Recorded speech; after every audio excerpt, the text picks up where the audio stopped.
G'day, ZiggyD here. No doubt most of you Fallout fans have already heard that Fallout 4 has indeed been officially finally announced after some of the teasers and leaks and things that were posted previously. We now have an official confirmation that Fallout 4 is on its way and that we're likely going to be getting some more information at E3. Recently, Bethesda released a teaser trailer that shows off some of the potential locations in the game, as well as some interesting flashbacks to the pre-war sort of scenario.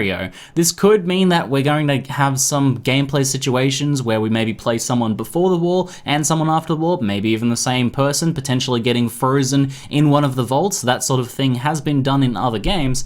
So, pretty interesting stuff. There's been a bit of discussion on the internets about the engine that is being used for the game based on the trailer, and also the graphical fidelity of the game as well has been a bit of a hot topic of discussion. So guys, in this video I'm going to share some of my thoughts on the look of the game based on the trailer, and also some of the potential implications of the choice of engine.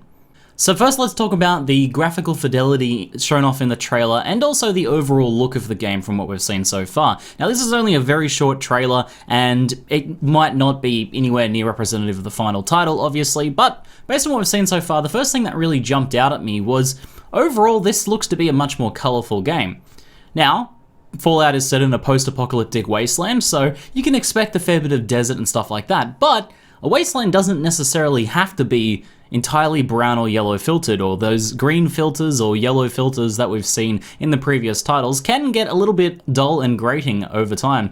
We've seen some pretty colorful potential locations in the trailer shown off here, and I really quite like that. I like some of these more vibrant colors. I like the flashbacks to pre-war where things are very vibrant, and then a less vibrant future, post-apocalypse of course, but with, you know, humanity or society is flourishing and growing out of this wasteland and starting to sprout out these little bastions of color in the world. I quite like that, and I think it'll make for a much more interesting game to be involved in. In terms of the overall graphics of the game, it's a Bethesda looking title. I think a lot of people were expecting or hoping for their minds to be blown. I think a lot of people probably just came off of playing Witcher 3, which overall is a pretty fantastic looking game, and compared to that, this game not as good looking. Now, I don't think the trailer was all that bad looking. I think a lot of people are saying that it looks terrible and that it looks rubbish, but I think overall the gameplay shown in the trailer looks pretty good, and I think it is probably actually going to be quite representative of what the actual gameplay will be. These seem to be, rather than pre-rendered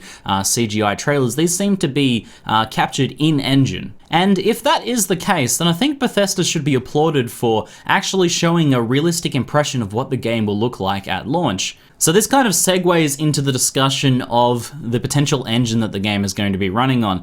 It looks like it's probably going to be running on the same sort of engine that Bethesda have been working with for quite a while now.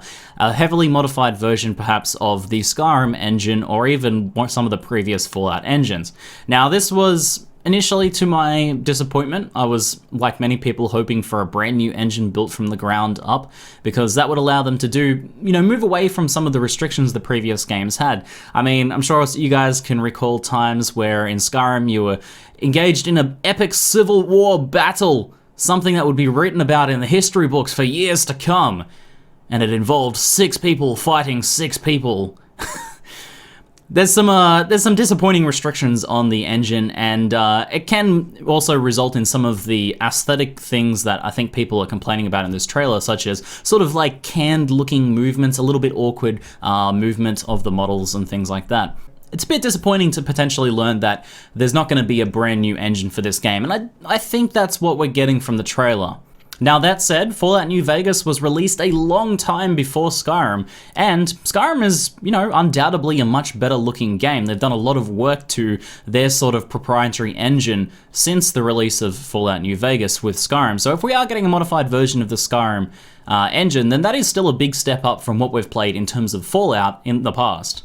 So if Bethesda is sticking with a modified version of their previous engines, now that's not all inherently negative. As Co-Carnage pointed out on the recent episode of Dropped Frames, that could actually mean that instead of dedicating a ton of money and man-hours to the development of a brand new engine, all of that time and money saved could instead be put into actual gameplay, the creation of tons of good writing, like that money could be put towards writers and voice actors, quest design, overall filling out the world in a much better fashion. So we could be getting an overall better game. Now, it's always a balancing act. Obviously, the engine does have limitations, and we may still be restricted by some of those limitations. But if they've put a bunch of that time instead into trying to make the best damn game they can on that existing engine, then we could end up with a better product overall. Now, budgets are limited, and the development of a new engine is very expensive in terms of time and money. And if we had moved to a new engine, there is the potential that we get a very pretty and less restricted, but all-around more shallow game.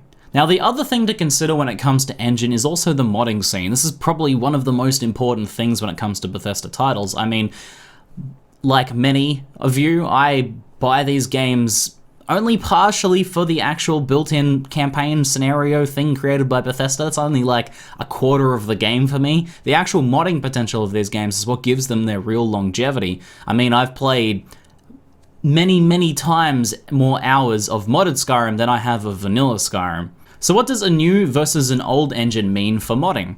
Well, if they were sticking with a modified version of an older engine, it means that we're going to get a whole bunch of the existing mods made for Skyrim and the previous Fallout games ported over to Fallout 4 very quickly after launch. So that means the initial base of mods that we're going to have to play around with, or going to be able to explore and adapt to the new game within the first couple weeks, within the first couple of months of launch, are going to be much greater. There's going to be a much more massive library of these mods. We've seen this with the previous titles where these mods were ported forwards by mod developers into the new games, and a similar engine means that is much easier to do.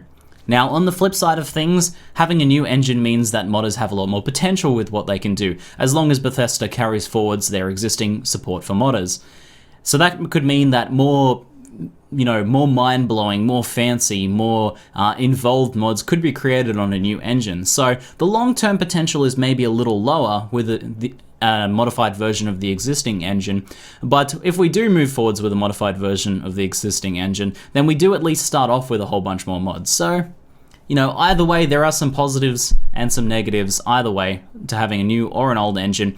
But my initial impression was that, oh no, we're not getting a new engine. I was almost shattered until I started to think about it a bit more, and it's maybe not all doom and gloom.